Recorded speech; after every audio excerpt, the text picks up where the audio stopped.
Welcome to Boxing During Dinner, and this has become Boxing After Dinner, because we went to Smash Burger.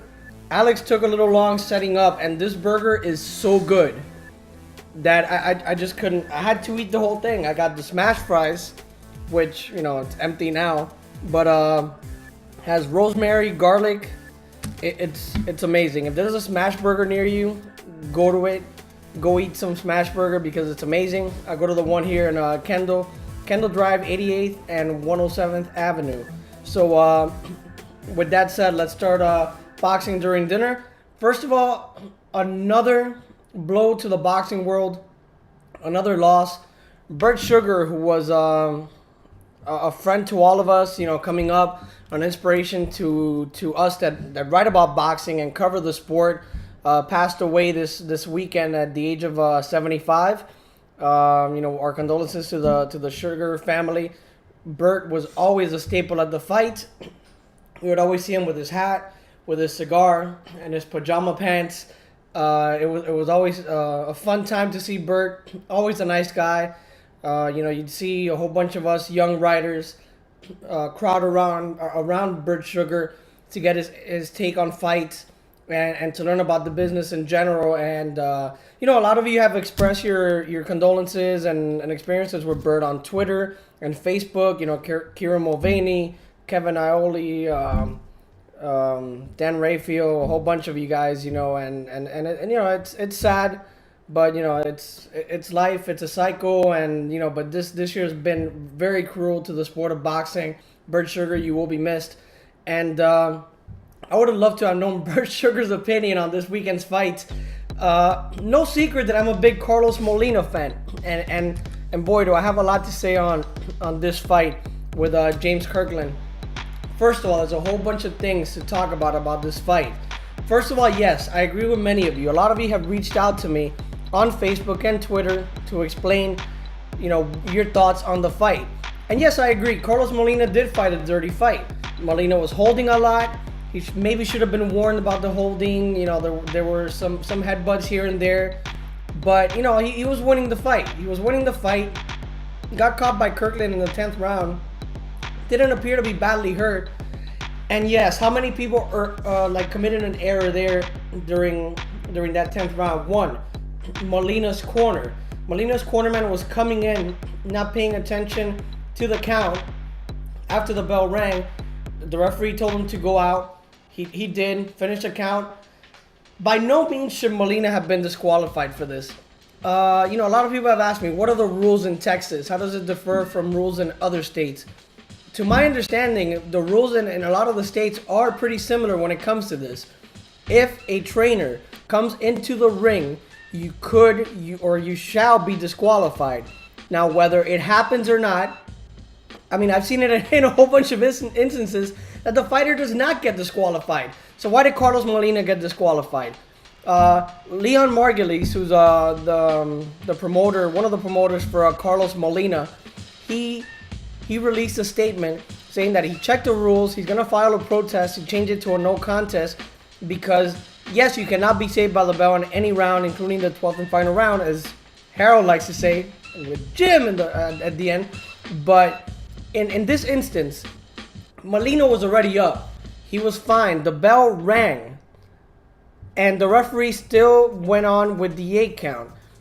According to Margulies and according to how the rules are written, the count should have stopped as soon as the bell rang because Molina was already up and he was doing fine. Also, the referee should have made it a judgment call. He went over to the commission table. The Texas Commission is a joke, first of all. It's been the laughing stock of boxing for years and years and years, and people wonder why. You know, Lawrence Cole, horrible referee. You know, the decisions there have been atrocious, and this was no different. You know, the referee went over to the commission table. They told him something. He disqualified Molina. It was a disaster, and one of the cornermen in Kirkland's corner is jumping around like an idiot celebrating. Kirkland's not celebrating, and Wolf isn't celebrating. You know, you don't want to win like that. You really don't. And it sucks for both fighters. It sucks for Molina because he was winning the fight. He's a tough guy, could take a punch. It looked like he might weather the storm and win a split decision, I guess, since Gail Van Hoyt thought Kirkland was winning the fight, right? But I feel bad for Kirkland as well, because Kirkland dropped Molina in that 10th round. Who's to say he wouldn't have knocked him out in the 11th or 12th? What would it have said about James Kirkland? That after looking like crap for 10 rounds, he drops Molina and then finishes him off in the 11th or 12th round. That is stuff that makes champions. That's what champions are made of. And this referee in Texas and the Texas Boxing Commission robbed Molina of a possible win and robbed James Kirkland of a possible great comeback in this fight. And it would have just catapulted his career once again to, like he did against Angulo. He came back and knocked him out. Could have done the same with Molina, but, the Texas Commission does not think so. David, what are your thoughts on this fight? Armando, I know what it is that you want in life. It's not to talk about boxing more, but it's to actually have yourself a model, as you've been asking everybody else on Facebook as we approach our 1-year anniversary. So, I've decided to be your model. Nothing. Okay. Yeah. Terrible idea. Slightly embarrassing. Mostly retarded. Let's get right down to this thing that we're all talking about this week and probably for weeks to come. Carlos Molina versus James Kirkland, a fight that ends in some ridiculous drama, as you suggested. Now, without kind of beating this dead horse, I want to bring up something else to the people who have taken this hardline stance that says, well, his corner comes into the ring and those are the rules, and that means, the disqualification is official, the fight's over, too bad, tough luck. No.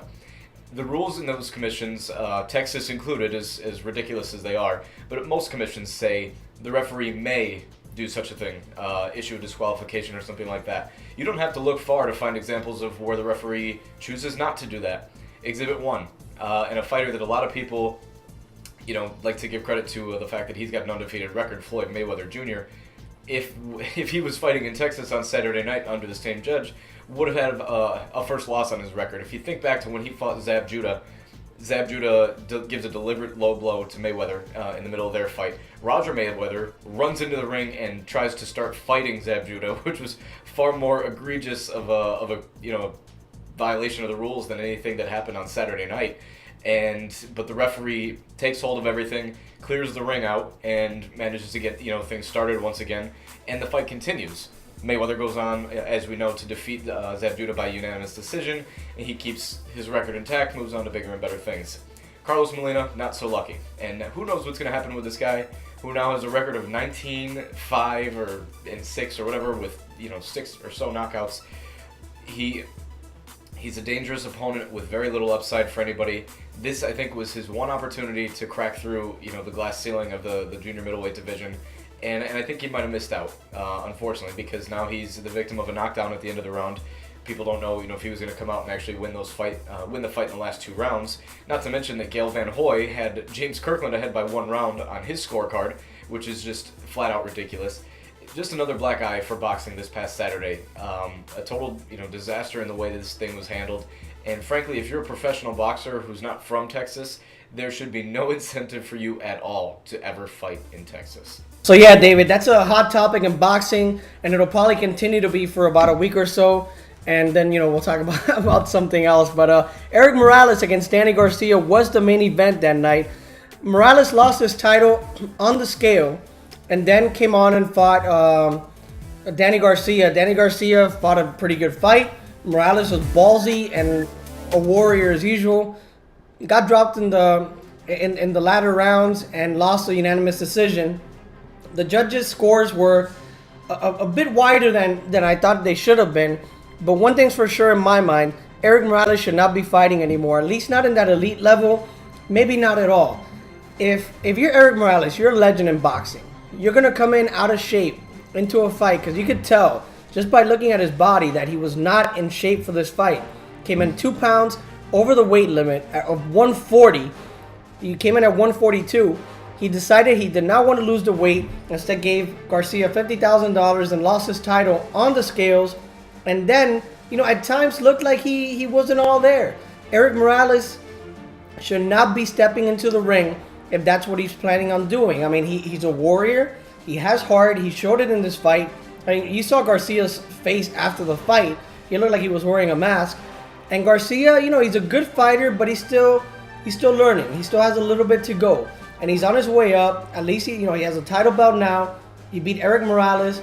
Now it's time for Danny Garcia to get back in the gym, work on the things that may not have worked for him in this fight, like do not get hit as much as you did, and take it from there. He may have a bright future. David, what did you think of Eric Morales? Do you think he should retire as well? Yes.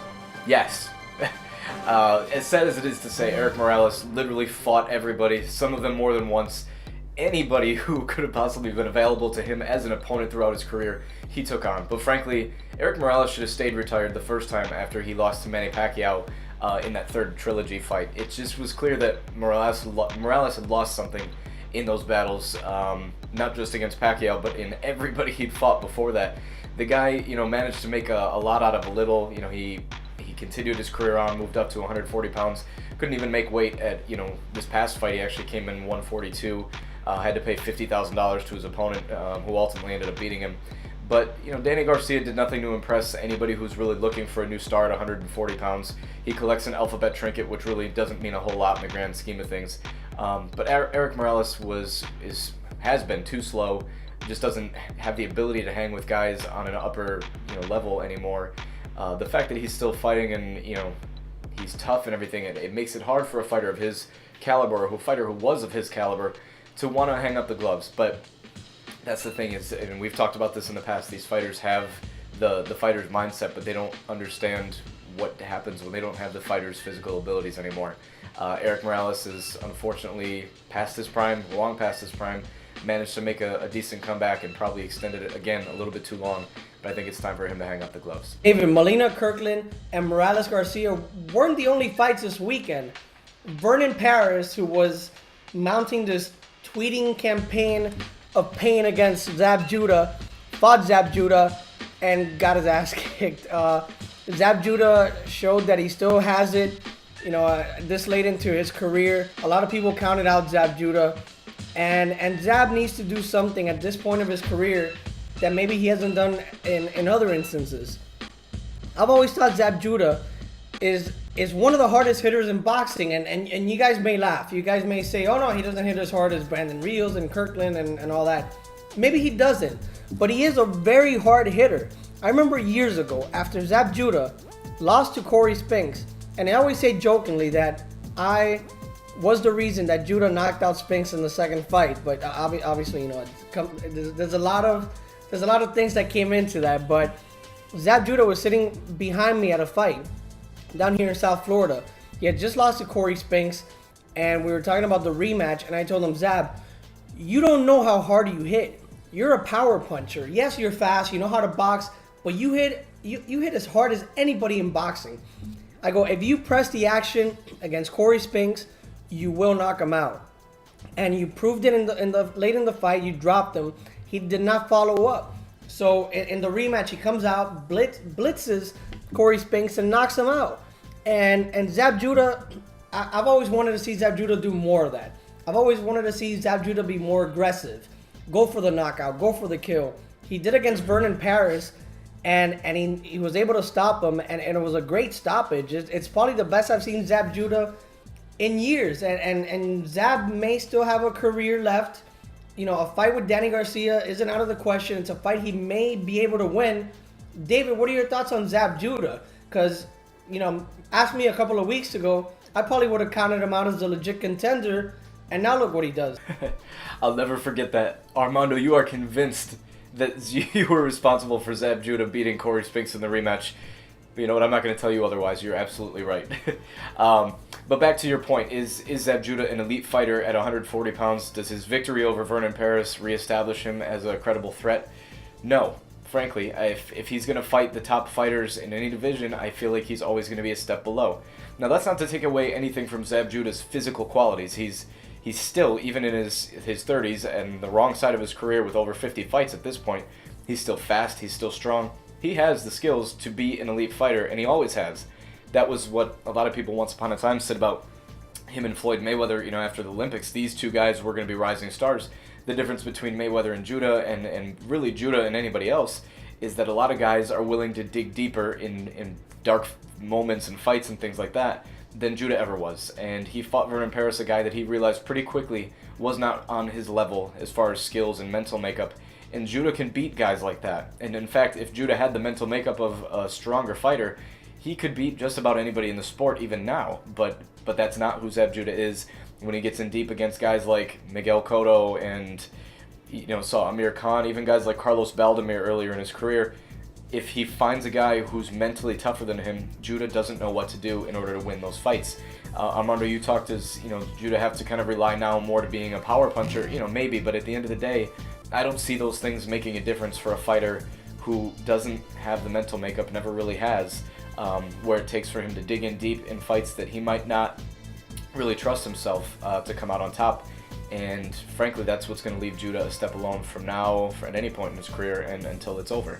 Now that's a wrap for this week, but let's talk a little bit. Want to give a shout out to our friends on our show, basically on our Facebook and our Twitter.